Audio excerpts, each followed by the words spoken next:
Sultan Bagindo adalah pemilik kedai nasi kecil. Keahlian utamanya memotong daging rendang dengan kecepatan cahaya tanpa melihat. Warga menyukainya karena keramahannya. Meski mereka curiga mengapa ia bisa menangkap lalat dengan 2 jari sambil menuang teh talua. Suasana tenang terusik ketika geng kabut hitam masuk ke desa. Mereka meminta pajak keamanan yang tidak masuk akal. Pemimpinnya, Sigara, menggebrak meja Sultan hingga kuah gulai terpercik ke baju Sultan. Sultan hanya tersenyum sambil mengelap bajunya. Sabar, Sanak, gulai saya lebih mahal dari harga diri saya yang terpercik ini, candanya. Namun, saat Sigarang menendang piring seorang nenek tua, mata Sultan berubah tajam. Sigarang mencoba memukul Sultan, tapi Sultan menghindar dengan gerakan silek harimau. Ia bergerak seperti menari. Lucunya, sambil menghindar, Sultan sempat-sempatnya menyelamatkan kerupuk yang hampir jatuh ke lantai. Sultan menggunakan ilmu langkah.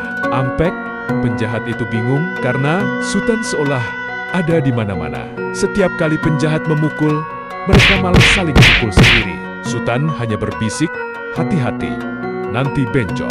Geng kabut hitam memanggil bantuan. Seorang dukun hitam bernama Datuk Hitam yang memiliki sedemikian membuat lawan kaku. Sultan tiba-tiba tidak bisa menggerakkan kakinya. Saat kaki Sultan kaku, seorang warga berteriak, "Sultan, rendangmu gosong."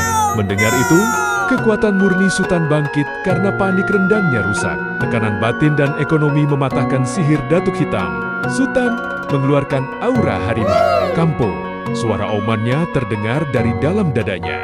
Bukan auman biasa, tapi getaran yang membuat nyali lawan ciut. Tanah di bawahnya retak membentuk pola jejak kaki harimau. Sultan dan Sigarang berduel di atas atap rumah gadang yang melengkung.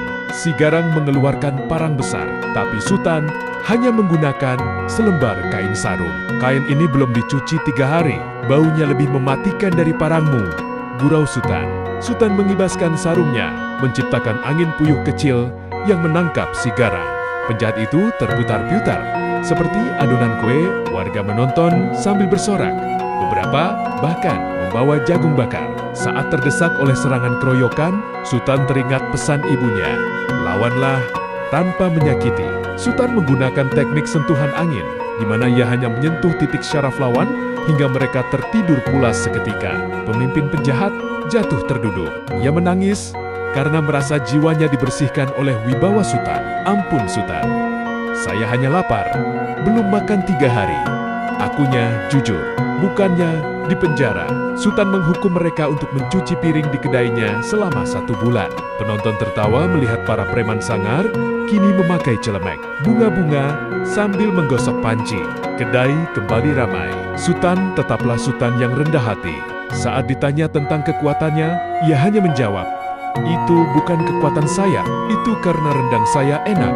Jadi, alam semesta mendukung."